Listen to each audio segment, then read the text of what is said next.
Hello, my Socratica friends. We're here to help you be a great student. One of the greatest students of all time was also one of the greatest teachers of all time, Richard Feynman. Feynman was a Nobel Prize-winning physicist and a professor at Caltech. He was a legend in the classroom. Many, or even most, scientists aren't really great at teaching, but Feynman had a way of connecting with students, even complete novices. People called him the Great Explainer.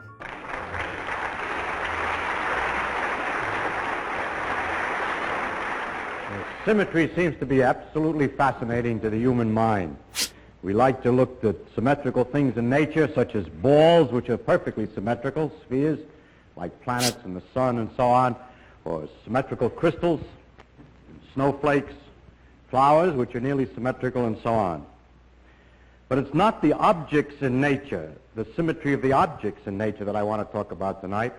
It's rather the symmetry of the physical laws themselves. Now, how can a physical law have a symmetry? It's easy to understand how an object has a symmetry. Of course it can't. But physicists delight themselves by using ordinary words for something else.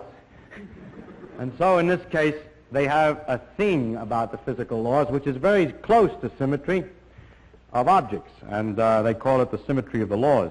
A little bit of his magic was captured in the books The Feynman Lectures on Physics. They've helped thousands of students. Even before he was a professor, Feynman got a lot of experience teaching himself. But Feynman didn't limit his studies to physics. He taught himself a lot of math, cryptography, biology, art, music, all about an obscure country called Tuva, where they do throat singing.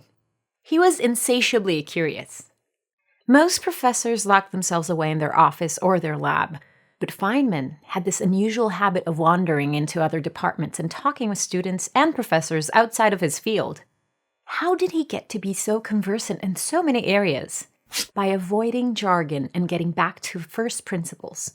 If you build any kind of apparatus or do any kind of experiment with some things, and then go and build the same apparatus or do the same kind of experiment with similar things, but put them here instead of there, merely translate it from one place to the other in space, then the same thing will happen in the translated thing that would have happened in the original thing. It's not really true, actually.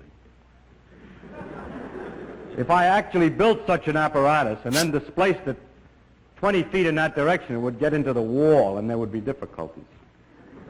It's necessary in defining this idea to take into account everything that might affect the situation, so that when you move the thing, you move everything. For example, if the system involved a pendulum, and I moved it 20,000 miles to the right, it wouldn't work right anymore because the pendulum involves the attraction of the Earth. But if I imagine I move the Earth and the equipment, then it will behave the same way. Feynman showed us, as long as you're logical, you can figure out almost any topic. That's why this technique is named for him. It's straightforward and powerful.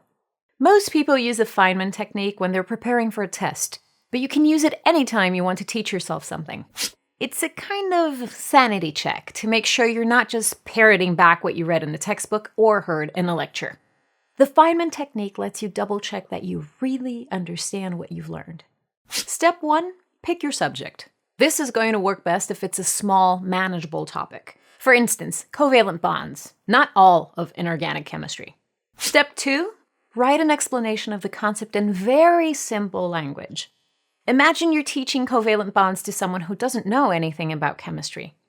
Picture a very bright, inquisitive child who's going to point out any part of your explanation that doesn't make sense.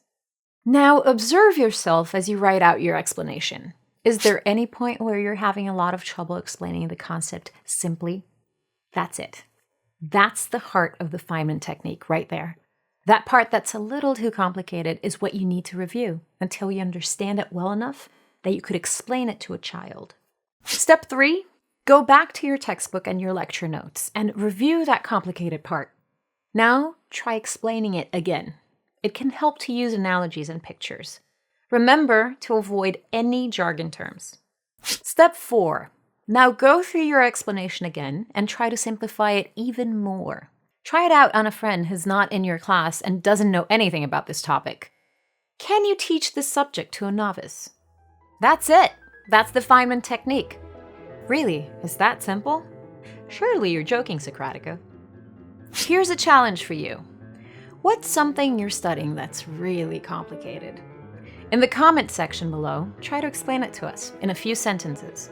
Use the Feynman Technique. Then we can all discuss whether you are now a great explainer. Want to help us make more great videos? Join the Socratica team on Patreon.